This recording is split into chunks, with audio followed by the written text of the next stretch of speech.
KHOU 11 News starts now. Now at noon, President Trump signs a new executive order on a temporary travel ban. What the new rules mean. And the battle over bathroom rules is heating up in Austin ahead of debate by lawmakers why many believe it will hurt the Texas economy if it passes. Plus, more on the mystery in the Heights after human remains are found inside a house by the new homeowners. A woman who used to live there reported missing years ago. But we begin this noon hour in Washington. Terrorism is clearly a danger for America and our people.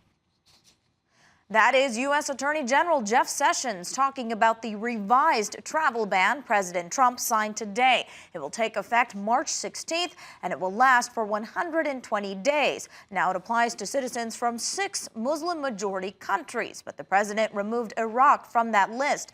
Other changes, green card holders are not affected, and the order no longer gives immigration preference to religious minorities. Good afternoon, I'm Rekha Muttaraj. Lauren Tallarico has been speaking to folks at Bush Airport this morning. She's at the international terminal trying to get a pulse on how they feel about all of this.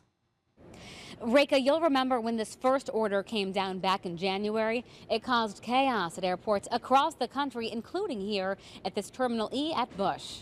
No ban, no wall. This was the scene about 5 weeks ago as protests erupted, but today it's a much calmer scene. We caught up with some people here about the new ban.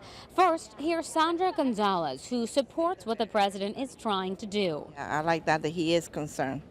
You know, that's the focus number one. He's not focusing on nothing else but the safety of everybody here. But Gonzalez did say she'd like to see stricter policies from people coming from all countries, not just the Muslim majority ones listed in the ban. I do think it's necessary to address the issue. And although Rick Chalk is in favor of tough restrictions and background checks, he thinks an all-out ban on specific countries goes too far. It should be based on that individual and doing background checks on them and whatever is necessary, but not to say this country can't come or a Muslim country can't come. As far as whether this new executive order will cause confusion or spark protests at airports this time, that's something we'll just have to wait and see. Reporting from Bush Airport, I'm Lauren Tallarico, KHOU 11 News. We want to know what you think. Will the president's revised travel ban work? Here are your options. Yes, it gives time to work out the details. No, it's nearly the same as before, or you're just not sure yet. Head to KHOU.com/vote now. Again, this is an unofficial poll. New information this afternoon on the man accused of breaking into a memorial apartment and raping a woman who lives there. There is no bond because we have just learned the prime suspect, Bryce Scott, was recently released from federal prison. Our Melissa Correa has more from downtown. A judge just denied Bryce Scott bond, also said he cannot have any communication with the sex assault victim. In court, we heard how last Thursday, prosecutors say Scott broke into his neighbor's memorial apartment. They say he hovered over her bed as she slept, and when she woke up, prosecutors say he pointed a gun at her. They told a judge how Scott forced the woman's 2 young daughters out of the apartment. One of them was able to grab mom's phone and call 911. Prosecutors allege the 42-year-old then raped the woman who begged for her life. Today, we asked how that victim is doing. We have services and resources for her, but at this time I can't comment on her state because I'm not quite sure. She's doing okay, though. Scott's bond request was denied because he's out on supervised release after a stint in federal prison. County prosecutors say they don't know for what, but it was enough for a judge to send him back to jail. Bryce Scott will be back in court next month. Inside the Harris County Courthouse, I'm Melissa Correa, KHOU 11 News. Police are looking for the driver who hit and killed a woman leaving the barbecue cook-off in Carnival early Sunday morning. Authorities say the 30-year-old victim was trying to run across the South Loop instead of using the pedestrian bridge overhead. A pickup truck hit her and did not stop. We've been told it may have been a black Ford F-150. Authorities are soon expected to identify the person whose remains were found in a crawl space of a Heights home over the weekend. The bones were found by a family moving into the home on Alston Street on Saturday. The family found a loose board in an attic wall, and behind it made the gruesome discovery. A woman who lived there 2 years ago was reported missing, but again, we are waiting for the medical examiner to identify those remains. Right, changing gears, time to take a look outside downtown for our weather. You know, we started off pretty dreary again today.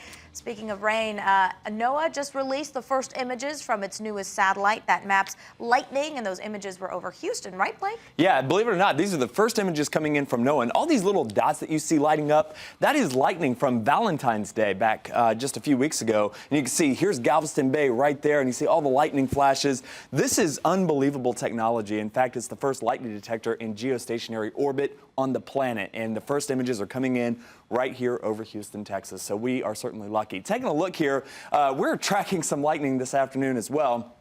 Not picking up any right now, but definitely a lot of showers. As we zoom into the Houston area, you can see these showers continuing to stream on off towards the north, getting up towards the North Freeway, Spring, getting into South County of Montgomery, out towards Magnolia as well. And these showers are pretty numerous, stretching down the Southwest Freeway to Rosenberg, all the way down towards Wharton. And don't want to forget about you guys down in Texas City and up towards Bay Cliff, where showers are coming down as well. Your forecast shaping up like this. We're looking at a 50% chance of rain throughout the afternoon. High temperatures, Reka, in the upper 70s. We'll have another look at your forecast in just a few minutes. All right, rain and it's hot. Okay, thanks, Blake.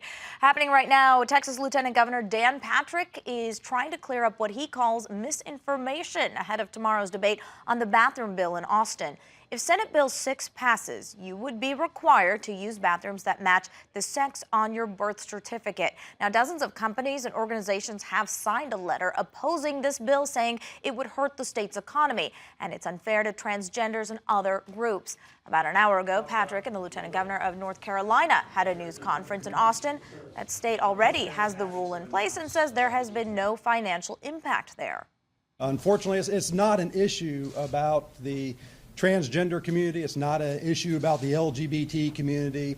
This is an issue about privacy and safety and protection for all people. Today, we're launching Operation 1 Million Voices. 1 million voices who will be active to see this legislation get to the governor's desk. I'm also proud to say that we fully anticipate that this bill will pass out of committee and pass off the Senate floor. And these members who are here representing churches, black, white, and brown across the state, are here to thank the members who support the legislation. Again, the debate on the bathroom bill begins tomorrow. Of course, we're going to keep you posted on all of this. Hundreds of Texas teachers are taking a field trip to Austin today without their students so they can rally at the Capitol. They're hoping to talk to lawmakers about issues like school vouchers, funding for public schools, and affordable health care options for teachers. A teachers union is organizing this and coaching teachers on how to effectively communicate with state leaders. Coming up, claims of wiretapping. President Trump is pointing fingers at former President Obama, but the FBI says Mr. Trump's got it wrong.